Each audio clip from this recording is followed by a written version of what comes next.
guys, this is me in my vlog. तो इधर है मेरी बहन. नमस्कार, नवीन व्हिडिओ सोबत पुन्हा तुमचे स्वागत. आज आमच्या नेपाळमधील तिसरा दिवस. सकाळी 6 वाजता चेकआउट करून आम्ही आलो आहोत काठमांडू मधील डोमेस्टिक एअरपोर्टला, जिथून आम्ही जाणार आहे पोखरासाठी. आणि आमची एती एअरलाईन मधून पोखरासाठी 8 वाजताची फ्लाईट आहे. एती एअरलाईन बरोबरच शौर्य, श्री, बुद्धा, सीता, नेपाल अशा पण एअरलाईन आहे ज्या तुम्हाला डोमेस्टिक फ्लाईट अरेंज करून देतात. एती एअरलाईनच्या काउंटरवर लगेज देऊन तिकीट घेऊन चेकिंग करून आम्ही आता आलो आहोत गेट नंबर 2 जवळ, जिथे आमची फ्लाईटची बोर्डिंग होणार आहे. परंतु फ्लाईट ही 2 तास डिले होते. हवामान खराब असल्यामुळे 8 वाजताची फ्लाईट 10:15 वाजता बोर्डिंग करायला चालू केली होती. बसने आम्ही फ्लाईट पर्यंत आलो होतो. नेहमीपेक्षा थोडी छोटी फ्लाईट होती, त्यामुळे 2x2 अशी खुर्च्यांची रचना असून काठमांडू ते पोखरा 22 मिनिटाची ही फ्लाईट होती. रोज सकाळी 7 ते रात्री 7 वाजेपर्यंत प्रत्येक 1 तासाला पोखरासाठी एक फ्लाईट असते. परंतु हवामान खराब असल्यामुळे बऱ्याच वेळा ती डिले असते किंवा बऱ्याचशा फ्लाईट कॅन्सलही होतात.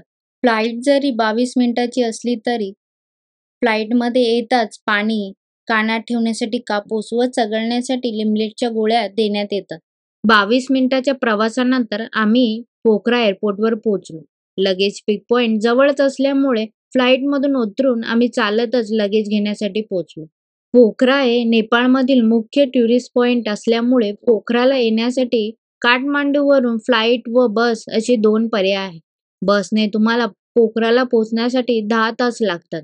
पोखराचे हे एअरपोर्ट डोमेस्टिक व इंटरनॅशनल असून छोटे होते पण साफ व छान होते. सर्व्हिस पण चांगली होती. एअरपोर्टच्या बाहेरूनच आम्ही बुक केलेल्या हॉटेलपर्यंत जाण्यासाठी 800 रुपये नेपाळी पर कॅब अशी आम्ही कॅब बुक केली आणि हॉटेलपर्यंत पोहोचलो. आणि आम्ही बुक केलेले हॉटेल होते हॉटेल सरोवर, जे पोखरामधील फेवा लेकच्या जवळ असून मुख्य मार्केट मध्ये होते. आता व्हिडिओत दिसणारे हॉटेलचे एंट्रन्स असून आत येताच डाव्या बाजूला रिसेप्शन होते, समोर रेस्टॉरंट आणि उजव्या बाजूला लॉबी व वेटिंग एरिया होता. हॉटेलच्या चेक इनचा टाइम हा 2 वाजताचा होता आणि चेकआउटचा टाइम दुपारी 12 वाजताचा होता. आम्ही मात्र 11:30 वाजताच हॉटेलला पोहोचलो होतो, त्यामुळे आम्हाला थोडा वेळ वेट करायला लागले होते. तोपर्यंत हॉटेलमध्ये अजून काय काय सर्व्हिस आहे ते मी तुम्हाला दाखवतो. लॉबी मधून थोडे पुढे आले की डाव्या बाजूला सीडी आणि उजव्या बाजूला लिफ्ट होती. आता दिसणाऱ्या चार्ट प्रमाणे आपण रेस्टॉरंट मधून थोडे पुढे गेले की डाव्या बाजूला बार सेक्शन होता आणि उजव्या बाजूला स्विमिंग पूलकडे जाणारा दरवाजा दिसत होता. स्विमिंग पूलच्या जवळ जाता आपल्या लक्षात येते डायनिंग एरियाची पण व्यवस्था स्विमिंग पूलच्या बाजूला असून पुढे जकुझीची सर्व्हिस असल्याचे दिसून येते. त्याच्याच पुढे मुलांना खेळण्यासाठी छोटेसे गार्डन पण आहे. स्विमिंग पूलच्या दोन्ही बाजूला फर्स्ट फ्लोअरला हॉटेलमधील कॉन्फरन्स हॉल होते. फायनली 1:30 वाजता आम्हाला आमचा रूम भेटला आणि हा आहे रूम. रूम मध्ये येताच डाव्या बाजूला बाथरूम होते विथ ऑल ॲक्सेसरी आणि उजव्या बाजूला एक मोठे वॉलड्रॉप आहे. त्यामध्ये फ्रीज, लॉकर, टी मेकर अशा बेसिक गोष्टी ठेवलेल्या होत्या. रूम मध्ये किंग साइज बेड बरोबर एक फोल्डिंग वाला पण बेड अवेलेबल होता.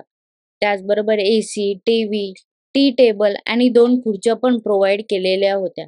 आता आपण आलो आहोत हॉटेलमधील रूफटॉपवर, जिथे रोज संध्याकाळी स्काय बार व बुफे डिनर अरेंज केला जातो. या रूफटॉप वरून आपण फेवा लेक व बौद्ध स्तूपाचा छानसा असा व्ह्यू घेऊ शकतो. त्याचबरोबर ड्रिंक व डिनरचा आनंद घेऊ शकतो. तसे या हॉटेलच्या बेसमेंटमध्ये कसिनो पण आहे, जो रात्री 8 नंतर चालू होतो. पण तिथे जाऊन मला व्हिडिओ काढता आला नाही, कारण दिवसा तिथे जाण्याची परमिशन नव्हती. आता आपण आलो आहोत फर्स्ट फ्लोअरला, जिथे स्पाचा पर्याय आहे. स्पा बरोबरच pedicure, head massage, massage chair असे पण पर्याय इथे उपलब्ध होते. तसे हे हॉटेल 7 माळ्याचे असून जवळजवळ सगळ्याच एम्युनिटी ह्या हॉटेलमध्ये होते. फेवा लेक ह्या हॉटेलपासून बाय वॉकिंग 10 ते 15 मिनिटावरच होते आणि हॉटेलपासून 2 मिनिटावरच मार्केट व खूप सारे रेस्टॉरंटचे पर्याय जवळपास होते. तुम्ही जर पोखराला जाणार असेल तर हा उत्तम पर्याय आहे तुमच्यासाठी. तसे हॉटेलचे अदर डिटेल आणि चार्जेस मी डिस्क्रिप्शन बॉक्समध्ये देत आहे. रूम हँडओव्हर झाल्यावर थोडा वेळ रेस्ट करून आम्ही 4 नंतर निघालो फेवा लेकच्या दिशेने बोटिंग करण्यासाठी. लेकच्या बाजूने चालत असताना असे लक्षात येते की लेकच्या बाजूला खूप सारे मोठे छोटे असे रेस्टॉरंट उपलब्ध आहेत. आणि आता आपण आलो आहोत फेवा लेकच्या व्ह्यू व सेल्फी पॉइंटवर, जिथून आपण व्ह्यूचा आनंद घेत खूप सारी फोटोग्राफी पण करू शकतो. फेवा लेक हे पोखरामधील मुख्य टुरिस्ट पॉइंट पैकी एक असून नेपाळमधील सेकंड लार्जेस्ट तलाव आहे, जे निर्मल पाण्याचे स्रोत असून अन्नपूर्णा पर्वत रांगा व डोनागिरी पर्वत रांगा यांच्या मधोमध आहे. आता आपण आलो आहोत फेवा लेकच्या बोटिंग तिकीट काउंटरवर, जिथून आपण बोटिंगसाठी बोट बुक करू शकतो. या ठिकाणी खूप प्रकारचे बोटिंगचे प्रकार व कुठे कुठे जायचे यावर चार्जेस होते. आम्ही सर्व छोटी मोठी पकडून 9 जण होते. तलावात असलेले बाराई मंदिर व उरलेला वेळ फेवा लेक बोटिंग विथ चालक 1 तासासाठी 2400 रुपये चार्जेसने आम्ही बोट बुक केली. बोटिंग चालू होण्याआधी लाईफ सेफ जॅकेट बोटवाल्यांकडून कंपल्सरी होते. पॅडलवाली बोट असून आम्ही सर्वांनी जस्ट फन म्हणून थोडा थोडा वेळ बोट चालकाबरोबर पॅडल मारून बोट चालवण्याचा आनंद घेतला. 5 मिनिटातच आम्ही फेवा लेक मधून छोट्याशा बेटावर असलेल्या बाराई मंदिरात पोहोचलो. या मंदिराला लेक मंदिर म्हणून पण ओळखले जाते. हे एक बाराई देवीचे हिंदू मंदिर असून पोखरामधील सर्वात महत्वाचे धार्मिक स्थान आहे. तलावाच्या मध्यभागी छोट्याशा बेटावर बसलेले असून येथे जाण्याचा एकमेव मार्ग म्हणजे बोट. मंदिर हे स्त्री शक्तीला समर्पित असून कार्तिक व वैशाख महिन्यामध्ये भाविकांची खूप गर्दी असते या मंदिरामध्ये. मंदिर परिसरात तसे शांत व मनाला सुख देणारी दृश्य होते. मंदिर परिसरात खूप सारी झाडे असून झाडांखाली बसण्यासाठी पारे होते. पूजेची सामग्री व आवश्यकतेनुसार लागणाऱ्या वस्तू असणारी 1-2 दुकानंही होती.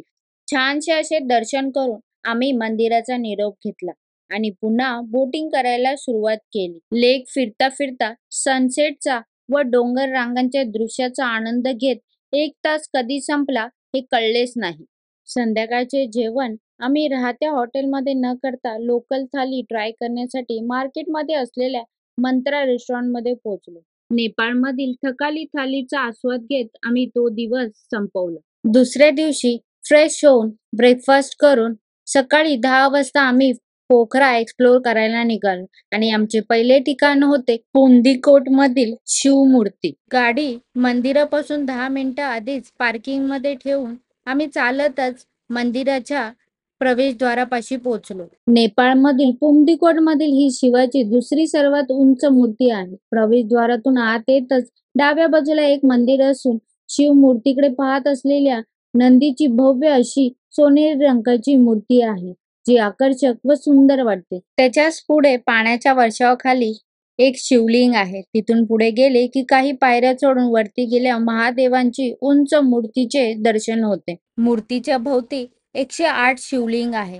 त्याचबरोबर 31 फीट उंचाचे डमरू आहे व एक गणपतीची मूर्ती पण कंटिन्यूस प्रदक्षिणा घालते अशा स्वरूपात फिरत असते. ही महादेवाची मूर्ती 51 फूट उंच असून एका पांढऱ्या स्तूपावर बसलेली आहे, ज्याची उंची 57 फूट जोडते, ज्यामुळे संपूर्ण रचना 108 फूट उंच होते. पुंदीकोट हे पोखरापासून 13 किलोमीटरवर असलेले एक हिल स्टेशन असून समुद्र सपाटीपासून 1500 मीटर उंच आहे, ज्याच्यामुळे मूर्ती परिसरातून फेवा लेक, वर्ल्ड पीस पगोडा व सुंदर अशी पर्वत रांगांचे अद्भुत अशा दृश्याचा आनंद आपण घेऊ शकतो. महादेवांच्या मूर्ती परिसराच्या विरुद्ध दिशेला पण माता पार्वती व भगवान कार्तिकेच्या पण भव्य मूर्त्या होत्या, ज्या ठिकाणी आम्ही भेट दिली.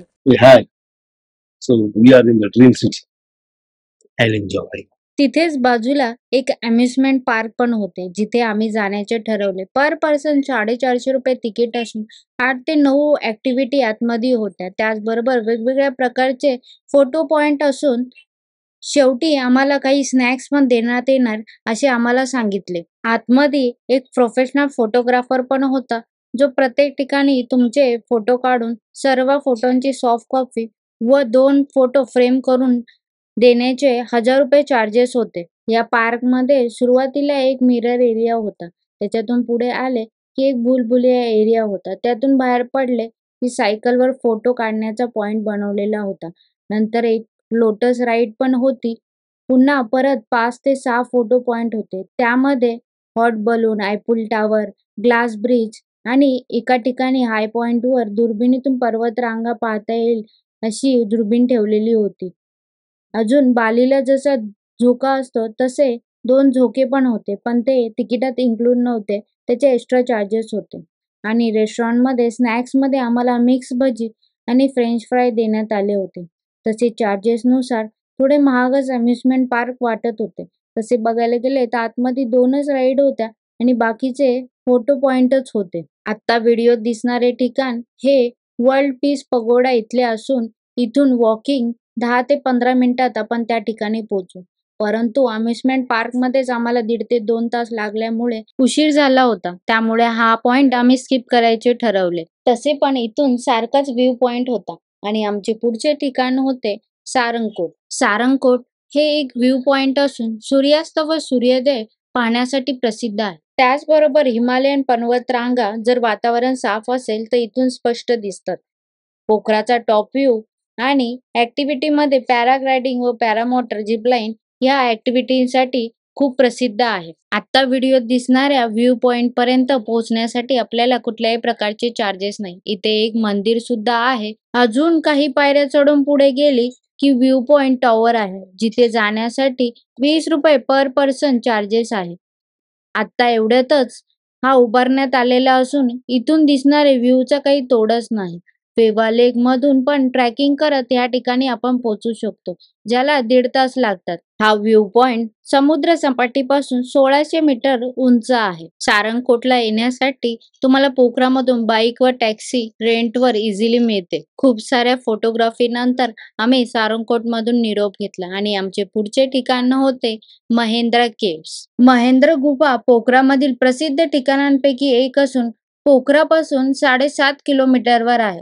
ह्या गुफेला भेट देण्याचा टायमिंग सकाळी 6 ते संध्याकाळी 5 वाजेपर्यंत आहे व याची प्रवेश फी नेपाळी 80 रुपये अशी आहे. पोखराला येणाऱ्या प्रत्येक टुरिस्ट या ठिकाणी नक्की भेट देतो. ही गुफा 1950 मध्ये पोखरामधील मेंढी पालन करणाऱ्या लोकांनी शोधली होती. आता आपण गुफेच्या प्रवेशद्वारापाशी पोहोचलो आहोत. काही पायऱ्या उतरून खाली गेले की गुफा सुरुवात होते. ही गुफा चुनखडीपासून बनलेली असून गुफेपर्यंत सूर्यप्रकाश पोहोचणे अशक्य असल्यामुळे गुफेमध्ये कृत्रिम विजेचे दिवे लावलेले आहेत. तुम्ही आत जाण्यासाठी बॅटरीचा पण वापर करू शकता, एवढा काळोख गुफेमध्ये आहे. लाईट गेली असेल तर गुफेत जाण्यास परवानगी देत नाही, कारण रस्ता कळणे हे थोडे कठीण असते आतमध्ये. म्हणून या गुफेचे जुने नाव अंधेरो भवन असा होता. तत्कालीन राजा महेंद्र यांच्या हस्ते गुफेच्या बाजूला असलेल्या उद्यानाचे उद्घाटन झाल्यामुळे या गुफेला महेंद्र गुफा असे नाव देऊन प्रचलित करण्यात आलेले आहे. गुफा ही 200 मीटर लांब असून आतमध्ये हिंदू भगवान शिवलिंग मंदिर आहे. त्यामुळे ही गुफा आस्थेचे पण एक ठिकाण आहे. लोकल लोक बोलतात या गुफेमध्ये बोललेली मनोकामना पूर्ण होते असे सांगण्यात येते. याचे उदाहरण म्हणजे आपण जसजसे गुफेमध्ये जातो तसतसे दगडाचे छोटे छोटे थर लावलेले आपल्याला दिसून येतात. इच्छा बोलताना ते थर लावले जातात. त्यानंतर आपली मनोकामना पूर्ण होईल अशी आशा केली जाते. जय चितानंद भगवान की जय, आत्मा शांति की जय, श्रद्धालु भक्तजन की जय. मुंबई गुफेतील मंदिरात दर्शन घेऊन आम्ही गुफेतील बाहेर निघणाऱ्या ठिकाणी पोहोचलो. पुढे आल्यावर पूर्णपणे काळोखात असलेला छोटासा एक्झिट आम्हाला दिसत नव्हता. तिथे तशी पाटी लावलेली होती एक्झिट व धरमदार म्हणून, परंतु डोळ्यांना बाहेर जाण्याचा मार्ग दिसत नव्हता. मोबाईलचा टॉर्च लावून खडकावरून थोडे चालत 1 मिनिट पुढे आल्यावर छोट्याशा सापटीतून उजेड येताना आम्हाला दिसला. तोच बाहेर निघण्याचा मार्ग आहे असे आम्हाला कळले. इथून जर बाहेर येणे तुम्हाला जर अशक्य वाटत असेल तर तुम्ही जिथून एंट्री केली तिथूनच गुफेमधून परत बाहेर येऊ शकता. परंतु हा एक वेगळा अनुभव होता म्हणून आम्ही ह्याच ठिकाणाहून बाहेर आलो. 45 मिनिटाच्या ट्रेकिंग नंतर चुनखडीपासून बनलेल्या गुफेचा वेगळा असा अनुभव घेत आम्ही महेंद्र गुफेचा निरोप घेतला. आणि आता आम्ही आलो आहोत महेंद्र गुफापासून 10 ते 15 मिनिटं चालतच पोहोचू अशी दुसरी गुफा जिचे नाव आहे चमेरी गुफा. ही गुफा 50 मीटर लांब असून या गुफेची प्रवेश फी 80 रुपये आहे. सकाळी 7 ते संध्याकाळी 6 पर्यंत पर्यटकांसाठी चालू असते. या गुफेत जाण्याआधी तिकिटाबरोबर आम्ही 50 रुपये रेंटवर बॅटरी पण विकत घेतली होती. कारण गुफेमध्ये लाईट नसून तिकीट काउंटरच्या बाजूला लावलेल्या नियमावलीनुसार गुफेत आवाज करणे, दगड फेकणे सक्त मनाई होती. आता गुफेची खासियत म्हणजे या गुफेत लोक छताला लटकलेले वटवाघूळ पाहण्यासाठी येतात, ज्याला हिंदीत चमकादर व इंग्लिशमध्ये बॅट असे बोलतात. 1000 पेक्षा जास्त वटवाघूळ या गुफेच्या छतेला लटकलेले असून 18 प्रकारचे प्रजाती असण्याची आशंका आहे. आता व्हिडिओत दिसणारी जागा म्हणजे गुफेची एंट्री आहे. महेंद्र गुफाप्रमाणेच या गुफेत पण एंट्री व एक्झिट आहे. इथले स्थानिक लोक सांगतात की या गुफेच्या एक्झिट पासून जो मनुष्य जाऊ शकतो ज्याने काही आपल्या आयुष्यामध्ये पाप केलेले नसेल. गुफेत तसा खूप जास्त काळोख होता. दिलेली बॅटरी पण सतत चालू न ठेवता बंद चालू करून वापरावी अशी सांगण्यात आले होते. कारण की आतमध्ये छताला लटकलेले वटवाघूळ अधिक आवाज व उजेडाने उडू लागून आपल्याला नुकसान नको पोचवायला म्हणून. आता व्हिडिओ तुम्ही पाहतच असेल, छताला छोट्या मोठ्या प्रकारचे खूप सारे वटवाघूळ लटकताना दिसत आहे. हे वटवाघूळ पाहून झाल्यावर आम्ही एक्झिट पर्यंत जाण्याचा प्रयत्न केला. तसे आम्ही पोचलो पण, परंतु शेवटच्या ठिकाणी जाग्यावरच एका ठिकाणी उंच असून झोपून सरकत बाहेर पडता येईल एवढीच जागा तिथे होती. त्यामुळे आम्ही एंट्री मधूनच गुफेतून बाहेर आलो. सर्व पाहता पाहता आता मात्र दुपारच्या जेवणाची वेळ झाली होती. 2:30 पण वाजले होते. खूप भूक पण लागली होती. त्यामुळे तिथून निघून पुढे एका लोकल रेस्टॉरंटमध्ये आम्ही दुपारचे जेवण केले. तिथे जवळच बाजूला एका उद्यानामध्ये गुप्तगंगा म्हणून असा एक स्पॉट होता. तो सुद्धा पाहिला. 2 डोंगरांच्या सापटीमधून वाहणाऱ्या पाण्याला गुप्तगंगा असे बोलण्यात येत होते. तिथे एक देवीचे मंदिर पण होते. या ठिकाणी भेट देण्यासाठी कुठल्याही प्रकारची प्रवेश फी नव्हती. गुप्तगंगा ह्या टुरिस्ट पॉइंटवरून निरोप घेत आम्ही पोहोचलो हँगिंग ब्रिज. हा हँगिंग ब्रिज पोखरातील सर्वात मोठा ब्रिज असून वरून दिसणारे दृश्य पाहण्यासाठी ब्रिज प्रसिद्ध आहे. तरी बऱ्याच जणांना हा ब्रिज माहीत नाही. परंतु बिंदावासिनी मंदिरापासून काही अंतरावर असलेल्या या ब्रिजवर तुम्ही किमान 15 मिनिटं नक्की भेट द्या. तुम्हाला नक्की आवडेल. 2 गावांना जोडणारे असे बरेचसे छोटे ब्रिज तुम्हाला पोखरात पाहायला मिळतील. परंतु हा हँगिंग ब्रिज सर्वात लॉंगेस्ट असून 2016 मध्ये बांधण्यात आलेला आहे. दामसादी विलेज आणि पोखरा व्हॅलीला जोडणाऱ्या हा ब्रिज 276 मीटर लांब व 90 मीटर उंच असून 85 मेट्रिक टन वजन उचलण्याची कॅपॅसिटी आहे. हँगिंग ब्रिज पाहून झाल्यावर आमचे पुढचे ठिकाण होते गुप्तेश्वर केव्ह आणि देवीज वॉटरफॉल. परंतु काही टेक्निकल प्रॉब्लेममुळे मला ते पॉइंट शूट करता आले नाही आणि नवीन हॉटेलमध्ये चेकिंग करत आम्ही तो दिवस संपवला. पुन्हा भेटूया नवीन हॉटेलच्या इन्फॉर्मेशन सोबत आणि नेपाळ पार्ट 3 मध्ये. तोपर्यंत स्वस्त राहा, मस्त राहा. व्हिडिओ तुम्हाला आवडला असेल तर लाईक शेअर नक्की करा. सबस्क्राईब करायला विसरू नका. धन्यवाद.